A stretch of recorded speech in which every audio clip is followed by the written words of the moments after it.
Hello everybody, I'm Alex Dodd and welcome to Dodd Sports Network. Today I'm going to give you my ACC Coastal Division preview as I went to ACC Media Days and gathered a lot of information about the Coastal Division. At Media Days, the media selected their standings, what they think the postseason will reflect from this season's play in the Coastal Division. At number 1, they had the Miami Hurricanes with 65 first-place votes. Number 2 was Virginia Tech with 27 first-place votes.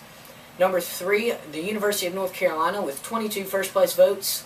Number 4, Georgia Tech with 6 first-place votes.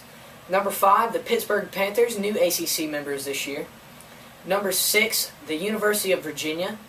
And number 7, the Duke Blue Devils coming in last place. I thought it would shake out a little bit differently.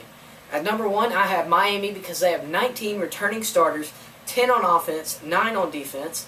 Senior Stephen Morris, the quarterback, is returning, and he passed for 3,345 yards last season and 21 touchdowns. And they had sophomore running back Duke Johnson returning. He had 139 carries for 947 yards and 10 touchdowns. They also have their whole offensive and defensive lines returning. At number 2, I have the University of North Carolina.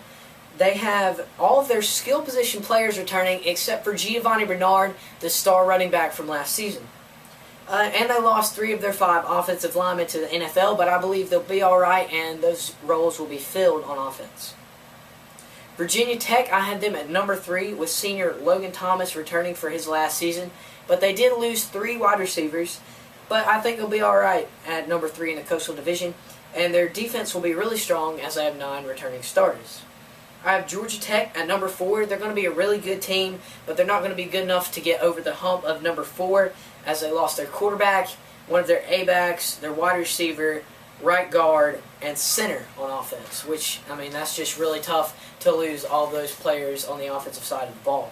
At number 5, I have the Pittsburgh Panthers, and they're going to run a 4-3 offense or a 4-3 on defense, and they're going to have a balanced attack on offense. They're going to huddle, so it's going to be a little slower from what you may see from a Clemson team. And they're going to lean toward the running game because that's what Pitt does. They're going to run. I see them struggling because this is their 5th coach in 4 years. I have Duke at number 6. They lost Sean Renfrey on offense, and that's really going to hurt them, as well as just a few other good players. They lost 2 wide receivers, and they lost Brian Moore, their center, and they lost their entire secondary except for one corner on defense as well as a linebacker. Virginia, I have them as my number 7 team coming in last. I just don't see them being good enough to get over last place. They have 15 returning starters, but their starters just weren't that good last year, as you can see from their 4-8 record on the field and missing out on a bowl game and coming in last in the Coastal Division. Well, that about wraps it up, except for interviews. I have an interview with my number 1 pick in the ACC, University of Miami, head coach Al Golden. Hello, Coach. Alex Dodd, Dodd Sports Network, Greenville, South Carolina.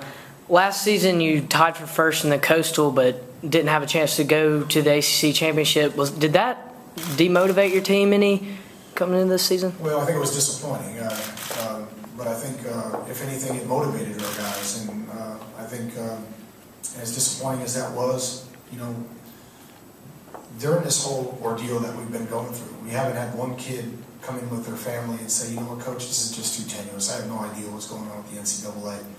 You know, we want to get out of Dodge. And that really speaks to our coaches. That speaks to the commitment that those young people have made to each other. And it speaks to the brotherhood that is the University of Miami football program. So as disappointing as that was, you know, they didn't sit around and complain about it. They went back to work. They believe, as we all believe, that we're going to have that opportunity. And what I mean by that is not predicting that we're going to be in that same situation, but we're going to have that opportunity if we do the things that we need to do and take care of the things that we need to take care of. That opportunity won't be taken away from us this year. I hope you enjoyed that interview with Al Golden. Here's Larry Fedora, head coach of the North Carolina Tar Heels. Coach Alex Dodd, Dodd Sports Network, Greenville, South Carolina. You lost 3 of your 5 offensive linemen to the NFL draft last season. Have some of your younger guys stepped up and seized those leadership roles?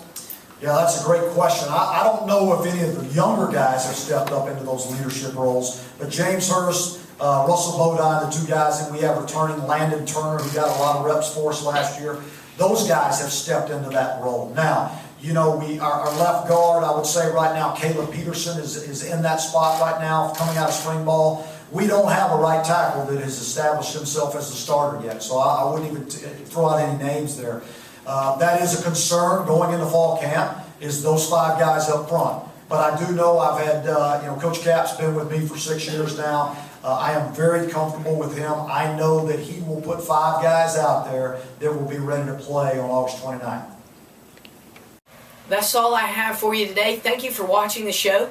Like and share this video. It'd be really nice if you'd subscribe to the channel if you have a YouTube account. I need some more subscribers. But thank you for watching, and have a great afternoon. And God bless.